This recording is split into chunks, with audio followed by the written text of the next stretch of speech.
ನಮಸ್ಕಾರ ವೀಕ್ಷಕರೇ, ಇವತ್ತು ನಾವು ಬೆಂಗಳೂರಿನ ಬಸವನಗುಡಿಯ ಕಡಲೆಕಾಯಿ ಪರಿಷೆಯಲ್ಲಿ ಬಂದಿದ್ದೀವಿ. ಏನು ಉತ್ತರ ಕರ್ನಾಟಕ ಭಾಷೆಯಲ್ಲಿ ಹೇಳೋದಾದರೆ ಶೇಂಗಾ ಅನ್ಬೋದು. ಸೊ ಇಲ್ಲಿ ಬೆಂಗಳೂರು ಕಡೆ ಕಡಲೆಕಾಯಿ ಅಂತಾರೆ. ಸೊ ಕಡಲೆಕಾಯಿ ಪರಿಷೆ ಇಲ್ಲಿ ಬಹಳಷ್ಟು ವಿಶೇಷತೆಯಿಂದ ಕೂಡಿರುವಂಥದ್ದು. ಬಹಳ ದೊಡ್ಡ ಮಟ್ಟದಲ್ಲಿ ಆಗುತ್ತೆ.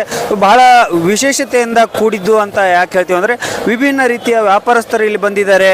ಸೊ ಈಗೇನು ರಾತ್ರಿ 9-10 ಗಂಟೆ ಆಗ್ತಾಯಿದೆ, ಇನ್ನೂ ಕೂಡ ಜನಜಂಗುಳಿ ತುಂಬಿ ತುಳುಕ್ತಾ ಇದೆ. ಹಾಗಾಗಿ ಎಲ್ಲರೂ ಬಂದು ಎಷ್ಟು ಖುಷಿಯಿಂದ ಇಲ್ಲಿ ವ್ಯಾಪಾರ ಕೂಡ ಮಾಡ್ತಾರಂಥದ್ದು. ಇದರಲ್ಲಿ ಸ್ಪೆಷಲ್ ಆಗಿ ಇರುವಂಥ ವಿಷಯವೇ ಈ ಒಂದು ಕಡಲೆಕಾಯಿ ಪರಿಷೆ ಅಂತ. ಸೊ ಉತ್ತರ ಕರ್ನಾಟಕ ಭಾಷೆಯಲ್ಲಿ ಶೇಂಗಾ ಅನ್ನುವಂಥದ್ದು. ಸೊ ನಮಸ್ಕಾರ ಅಮ್ಮ. ಹೌದಾ, ನೀವು ಮಾತಾಡ್ತೀರಾ?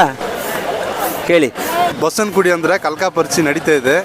ವರ್ಷ ವ್ಯಾಪಾರ ಇಲ್ಲಿ ಮಾಡ್ತಾ ಇದ್ದೀವಿ. ವರ್ಷಕ್ಕೆ ಒಂದು ಸಲ 2 ದಿನ 3 ದಿನ ಇಲ್ಲಿ ವ್ಯಾಪಾರ